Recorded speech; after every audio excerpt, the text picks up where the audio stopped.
सभी को जय श्री कृष्णा, राधे राधे। तो आज सुनाते हैं लड्डू गोपाल की दया की कृपा की एक सत्य लीला कथा। इस कथा में आपको बहुत कुछ सीख मिलेगी, क्योंकि हर किसी से, हर लड्डू गोपाल भक्त से कभी ना कभी अनजानवश, भूलवश कुछ ना कुछ त्रुटि होती है। तो लड्डू गोपाल हमारी त्रुटि को, हमारी गलती को कैसे कैसे अनुभूति कराते हैं और कैसे उस गलती को सुधार करने के लिए वो जो हमें प्रेरणा मिलती है, या कि हमारे सामने कुछ ऐसी परिस्थिति या कुछ ऐसे लोग आते हैं जो कि हमें हमारी गलती को, हमारी त्रुटि को बताते हैं। तो अगर कोई भी जाने अनजाने अगर हम कुछ गलती कर रहे हैं, कुछ त्रुटि कर रहे हैं, हमें नहीं पता है कि ये हमसे गलती हो रही है, और अगर कोई उस बात को अगर बोल रहा है ना, तो आप उसको उसमें मत लीजिएगा कि नहीं ऐसे नहीं, ऐसे होता है। ये समझिएगा कि ये लड्डू गोपाल की कृपा से ही, लड्डू गोपाल के ये समझो कि आदेश से ही वो आपको ये बता रहा है। नहीं तो कोई कभी किसी को क्यों बताएगा कुछ। अगर भगवान से रिलेटेड अगर कोई भी इंसान कहीं भी, आप चाहे मंदिर गए हो, चाहे किसी धार्मिक स्थान में गए हो, चाहे कुछ भी हो, और हम कुछ ऐसे काम कर रहे हैं जो कि गलती कर रहे हैं, तो कभी कभी ना मंदिर जाते हैं, मंदिर में भी कुछ ऐसी त्रुटि हो जाती है।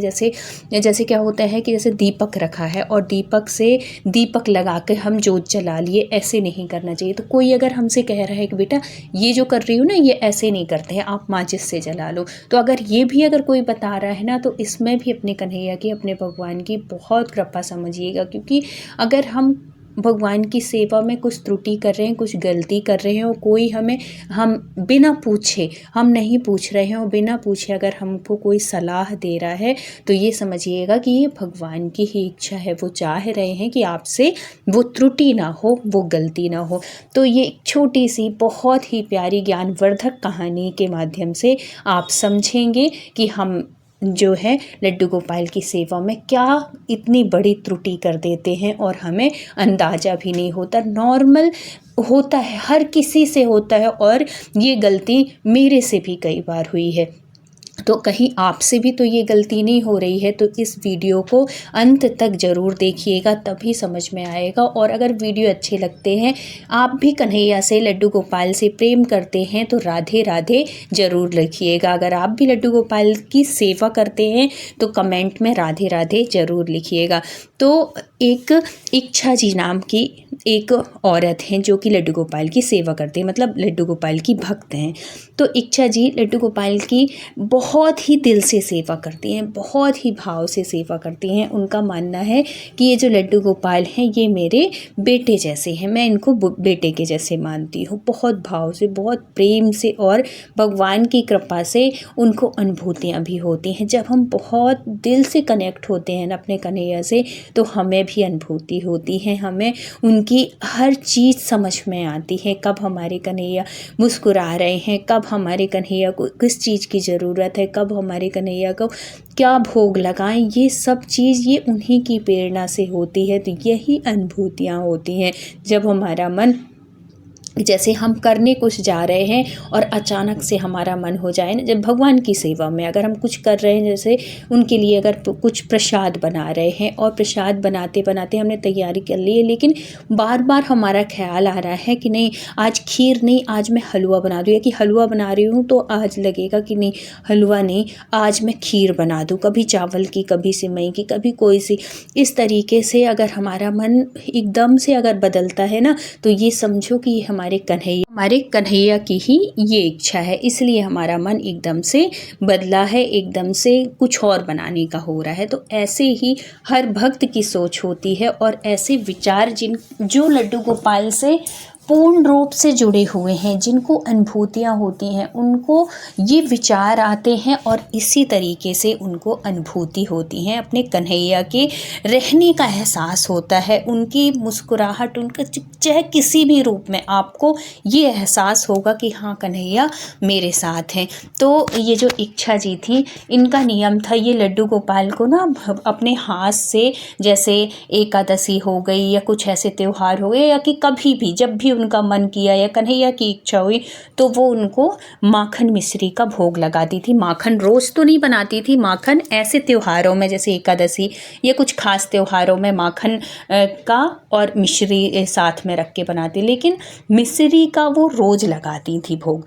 प्रसादी भी रखती थी, फल फूल, लेकिन मिश्री उनको रोज़ भगवान को भोग में रखती थी। अब रोज़ रखती थी तो घर के बच्चे भी, कोई मिश्री आज के बच्चे कोई खाना पसंद नहीं करते, खाएंगे भी तो प्रसाद के रूप में एक या दो, तो थोड़ी सी वो ज़्यादा रखती थी। अब वो भी कैसे खाएं, इतना रोज़ रोज़ तो कोई नहीं खाएगा, तो वो क्या करती थी कि भोग लगा देती थी और एक एक दो दो जिसको जितना लेना हो वो लेके, और जो बचती थी मिश्री तो एक डिब्बे में बची वाली भोग लगी हुई मिश्री वो अलग रखती जाती थी। उसमें वो क्या करती थी कि जब वो दूध लेती थी या बच्चे को दूध देती थी या कैसे भी, दूध में ही वो डाल के, गर्म दूध में और मिश्री डाल के वो चला देती थी, तो वो यूज़ भी हो जाती थी। तो ये अच्छी बात है, अगर आप मिश्री का भोग लगाते हैं और तुरंत अगर नहीं खाते तो एक डिब्बा में रखते जाओ और दूध में डाल के खा लो। लेकिन इसी से अलग एक त्रुटि होती है मिश्री के उसमें, यही हुआ था इच्छा जी के साथ। क्या होता है कि इच्छा जी उस दिन अपने घर पे अपनी फ्रेंड लोगों को बुलाई थी, ऐसे ही बहुत दिन हो गए थे, उन्होंने अपने घर में बुलाया नहीं था और ये कई बार हो आई थी, तो इनको लगा कि बहुत टाइम से मेरे घर में मेरी फ्रेंड लोग नहीं आई हैं, तो चलो आज बुलाते हैं चाय पे। तो वो शाम को अपनी सारी फ्रेंड लोगों को बुलाई थी। अब क्या होता है कि इन्होंने ध्यान नहीं दिया, एक दिन पहले तो चीनी ख़त्म थी, तो इन्होंने वो जो मिश्री जो ये बचा लेती थी, मतलब भोग वाली मिश्री, तो उसी में क्या की कि जब सारी फ्रेंड लोग आई, बैठी, नाश्ता पानी सब कुछ वो हुआ, उसके बाद लास्ट में इन्होंने चाय के लिए वो कर दिया, चाय चढ़ा दी बनाने के लिए।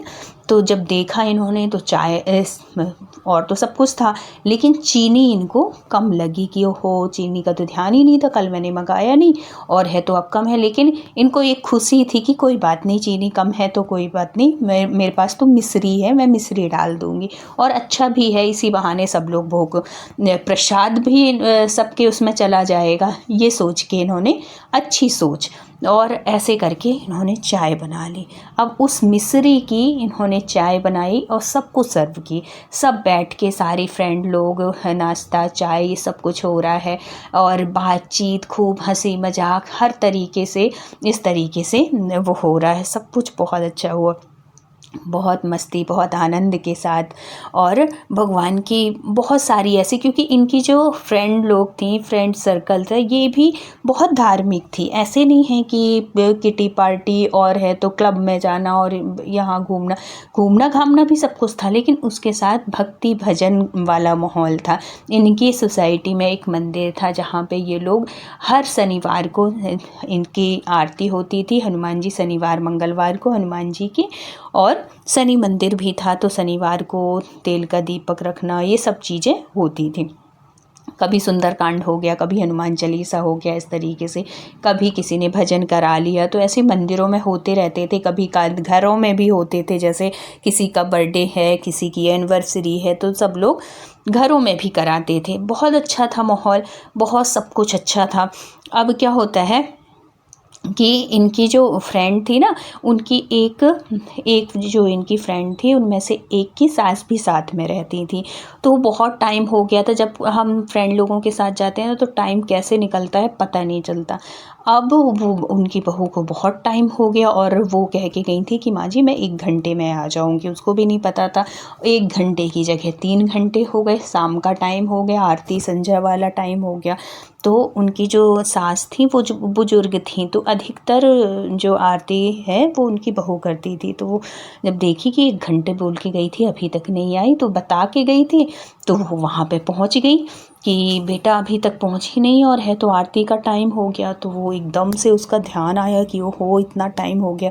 वो तो भागी भागी अपने घर चली गई और है तो शाम हो गई थी, तो सारी सहेलियां भी धीरे धीरे करके अपने घर चली गई। लेकिन वो जो आंटी थी उसको इसने इच्छा जी ने बिठा लिया था कि आंटी आप इतने दिनों के बाद आई हैं और कोई बात नहीं, इनको जाने दो, अब आप बैठो, ऐसे करके। और फिर उनको नाश्ता वास्ता कराई, फिर उनको भी चाय तो उन्होंने आंटी ने बोला कि बेटा अभी संध्या का टाइम है, थोड़ी सा हो जाए आधा घंटे और फिर उसके बाद मैं खाऊंगी, क्योंकि दोनों टाइम जो दोनों बेरा जो मिलती है ना, दोनों सुबह और शाम का जो टाइम मिलने वाला होता है गोधूली बेला, इस टाइम पे नहीं खाना चाहिए। देखो बड़ों से ना हमें बहुत कुछ सीख मिलती है। तो उन्होंने इस तरीके से कहा कि अभी मैं नहीं खाऊंगी, आधा घंटे बाद भले खा लूँगी। तो उन्होंने बोला कि कोई बात नहीं आंटी, आप बैठो, और बहुत सारी अच्छी अच्छी बातें बताई। और इसी बीच वो लड्डू गोपाल की ऐसी उनसे बातें करने लगी, क्योंकि वो जो आंटी थी वो भी लड्डू गोपाल की सेवा करती थी, उनको भी भगवान की कृपा से बहुत अनुभूतियाँ होती थी। और देखो जिसके घर में लड्डू गोपाल की सेवा होती है ना, उसके घर में बड़ी शांति, सुकून और लोगों में बहुत प्रेम होता है। भगवान की बहुत कृपा होती है। अगर ये है ना, रिश्तों में अगर प्रेम है, एक दूसरे को समझ रहे हैं, एक दूसरे को जान रहे हैं, तो इसमें भी समझो कि बहुत कृपा है कन्हैया की, क्योंकि पैसा ही सब कुछ नहीं होता है। बहुत से आपने भी ऐसे घर परिवार देखे होंगे जहाँ पैसे की कोई कमी नहीं है, लेकिन रिश्ते बहुत ख़राब हैं। ना पति पत्नी को समझ रहा है, ना भाई भाई को समझ रहा है, ना माँ बेटे की पट रही है, इस तरीके से माहौल रहता है। तो चाहे पैसे भले कम हो, लेकिन रिश्ते में प्यार कन्हैया सबके जीवन में हो, और होता है ऐसे जिसके घर में कन्हैया की सेवा होती है। और जो कन्हैया की सेवा करते हैं ना, उसका जो हृदय है एकदम पवित्र हो जाता है, और उसके जीवन में बहुत शांति रहती है, बहुत सुकून होता है। चाहे उसके जीवन में भले किसी चीज़ की कमी हो जाए, लेकिन इस चीज़ की कमी, शांति की कमी कभी नहीं होती। सुकून एक अलग ही जीवन हो जाता है भगवान की सेवा करने के बाद। कभी आप अंदाजिएगा लड्डू गोपाल की सेवा करने से पहले आपका जीवन कैसे था और बाद में कैसे, चाहे भले परिस्थिति वही हो, चाहे भले बहुत कुछ ना बदला हो, लेकिन जो आपकी मन की स्थिति है ना, वो बदल जाती है। आप एकदम शांत हो जाते हैं, एकदम आपके विचार पवित्र हो जाते हैं, आपके मन में बहुत सुकून रहता है हर सिचुएशन में, हर परिस्थिति में, चाहे वो कैसी भी परिस्थिति हो, लेकिन आपका मन शांत रहेगा और आपको अपने कन्हैया के ऊपर विश्वास रहेगा कि आज नहीं तो कल सब कुछ अच्छा होगा। ये विश्वास जिसके अंदर होता है ना, उसके ऊपर ये समझो कि कन्हैया की बहुत कृपा होती है। तो अब हो गए थे, आधा घंटे हो गए थे, और उसके बाद ये भी जो ये थी इच्छा जी थी, इन्होंने भी अपने लड्डू गोपाल की सेवा, अपने घर की आरती, क्योंकि वो आंटी बोल दी थी कि बेटा शाम का टाइम हो गया आरती का, तू भी आरती कर ले, मैं बैठी हूँ जब तक। तो वो बच्चों के पास ऐसी बैठी रही, उनसे पूछती रही, उनको भी अच्छा लगा। इच्छा जी को बच्चों के पास बैठी, बोली, बताई, अच्छा लगा, क्योंकि इनकी जो सासू माँ है ये गांव में रहती हैं, कभी काद आती हैं, तो इनको बड़ा अच्छा लगा। बच्चे भी बड़े खुश हो गए, उनको वो अपनी पुरानी कहानियाँ बताने लगी, कोई राजाओं की तो कभी भगवानों की, 2-3 कहानियाँ आंटी ने आधे घंटे के बीच में बताई। बच्चे भी बड़े प्रसन्न, बड़े खुश थे। अब आधा घंटे पूजा पाठ करने के बाद अब ये इच्छा जी जाती हैं और आंटी के पास बैठती हैं, और आंटी जी को सब नाश्ता वास्ता सब कुछ जो अपनी फ्रेंड लोगों के लिए बनाया था उन्होंने आंटी जी को भी कराया। उनको भी बड़ा अच्छा लगा। अब ये चाय लेके जाती हैं, और ऐसी बातों ही बातों में ये बोलती हैं, इच्छा जी बोलती हैं कि आंटी आज तो मुझे बिल्कुल ध्यान नहीं था, और मैंने सारी अपनी फ्रेंड लोगों को बुला ली थी, और चाय तो थी, चाय पत्ती तो थी, लेकिन शक्कर मैं कल लाना भूल गई। तो आंटी बोलती हैं कि ओहो, फिर कैसे बनाया तू? तो चाय तो मीठी है, चीनी कह रही है कि चीनी नहीं थी, लेकिन शक्कर तो है इसमें। तो बोली आंटी शक्कर तो नहीं है, लेकिन मैं मिश्री डाली थी, और ये ना मेरे भगवान की मिश्री काम आ गई आज। बोली भगवान की मिश्री कैसे? तो वो बोली कि ये ना मैं बचा लेती हूँ आंटी, भोग लगाती हूँ तो बच्चे तो कोई खाते नहीं है, मैं भी कब एक आध दो मतलब वो खा लेती हूँ, और फिर मैं इसको डिब्बे में रखती जाती हूँ, स्टोर करती जाती हूँ भगवान के भोग की। और दूसरे दिन, क्योंकि मैं रोज़ लगाती हूँ लड्डू गोपाल को माखन तो कभी काद लगाती हूँ, लेकिन मिश्री का रोज़ लगाती हूँ, तो रोज़ नहीं खाता कोई, तो ऐसे डिब्बे में भरते भरते बहुत हो जाते हैं।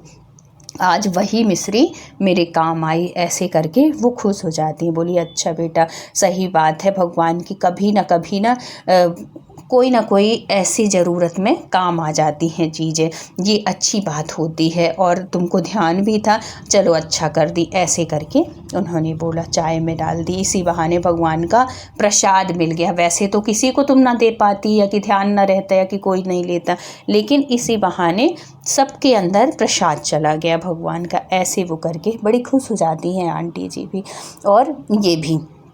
अब क्या होता है कि ये चाय पी के और फिर बाद में ये बच्चों को चली जाती है रूम में कि बेटा जब तक तुम पढ़ो मैं आती हूँ थोड़ी देर से, अभी आंटी के पास बैठी हूँ। अब आंटी कहती हैं कि जब तक ये वहाँ पे गई और है तो आंटी अब अकेली बैठी ही थी, तो चाय पी के इन्होंने कप रखने के लिए किचन में गई। जैसे ही किचन में जाती हैं तो इनके जो पतीला था जिसमें इन्होंने चाय बनाई थी, तो वो चाय ज़्यादा थी और चाय बची हुई थी। और क्या था कि एक कप में, जैसे ये लोग फ्रेंड लोग आई थी ना, तो एक कप में आधा कप के करीब चाय वहाँ पे बची हुई थी, सिंक के पास रखी हुई थी। तो ये सब कुछ देख के आई, फिर वापस आती हैं और पहले भगवान को प्रणाम किया उन्होंने और फिर वापस आई और उसको बुलाती हैं, बोली इच्छा इधर आना बेटा। और तो वो इच्छा जी जो थी वो आती हैं, बोली जी आंटी जी क्या हो गया, अरे आप क्यों लेके गई थी, कप में रख देती ना, ये सब चीज़ उन्होंने इस तरीके से बोला। बोले नहीं कोई बात नहीं, अच्छा हुआ मैं अगर जाती ना तो मुझे पता भी ना चलता, और एक बहुत बड़ी गलती की हो तुम। बोले कि आंटी जी क्या ऐसी गलती हो गई, और वो सोचने लगी है भगवान क्या देखा है आंटी जी किचन में, क्या ऐसा मैंने गलती कर दी है भगवान जी।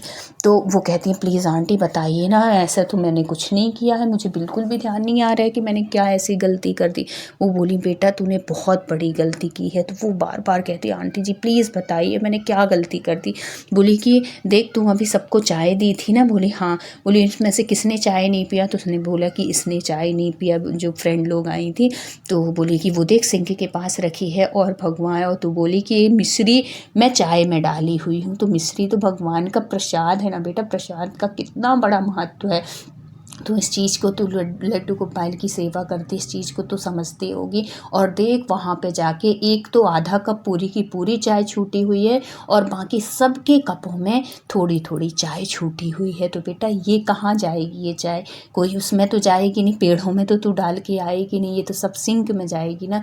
और सिंक में क्या है, पूरी ये नाली गटर से मिली हुई है, तो कहाँ जा रहा है तेरे मिश्री का प्रसाद, सब इसी में जा रहा है। तो तू जो ये पुण्य की ना, ये पुण्य नहीं और पाप हो गया। तो इतना फिर बाद में ना उसको भी इच्छा को भी इस चीज़ का एहसास होता है कि हाँ मैंने कितनी बड़ी गलती कर दी। तो देखो इस तरीके से भगवान अगर हम कुछ गलती करते हैं ना तो किसी न किसी को हमारे तक भेजते हैं और वो जानकारी हमें मिलती है कि जिससे कि ये त्रुटि हम दोबारा ना कर सकें। नहीं तो आंटी के आने का कोई मतलब नहीं था, वो पहले भी जा सकती थी, या कि आंटी रोज़ सोच लेती कि थोड़ी देर से आ जाएगी, लेकिन आंटी आई और किचन में गई, ये सब चीज़ देखी और उन्होंने बताया। तो ये जब हम कन्हैया की सेवा करते हैं ना तो वो हमसे कभी कोई त्रुटि नहीं होने देते। अगर जाने अनजाने कोई गलती हो भी जाती है लेकिन दोबारा वो गलती नहीं होती, ऐसी वो कृपा करते हैं। फिर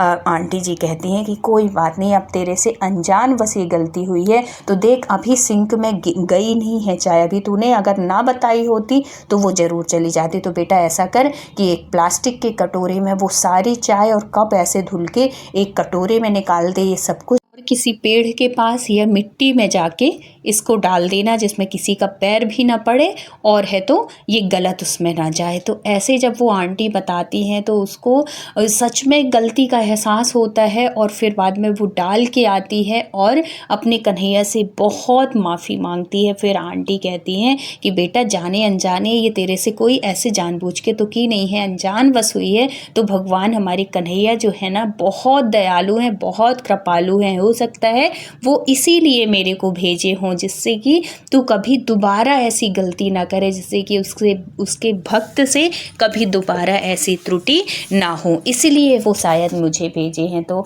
इस चीज़ के लिए पछतावा मत कर, इस चीज़ के लिए बहुत धन्यवाद दे अपने कन्हैया का, वो ऐसे ही करती है। तो जो भक्त होते हैं ना उनके भगवान इस तरीके से कृपा करते हैं और इस तरीके से दोबारा गलती होने से बचा लेते हैं। तो अगर आपने भी जाने अनजाने कुछ इस तरीके से त्रुटियां गलतियाँ की हैं तो भी कोई बात नहीं, क्योंकि अनजान बस अगर हमसे गलती होती है ना तो भगवान उस चीज़ को माफ़ करते हैं। लेकिन अगर अब ये बात पता चल गई है, ये वीडियो अगर आप तक पहुंच रहा है, तो इसमें भी अपने कन्हैया की बहुत कृपा समझिएगा। हो सकता है ये त्रुटि आपसे हुई हो या हो रही हो, जिससे ये गलती आपसे दोबारा ना हो। तो अगर वीडियो अच्छा लगा हो तो प्लीज़ लाइक, शेयर और सब्सक्राइब करिएगा।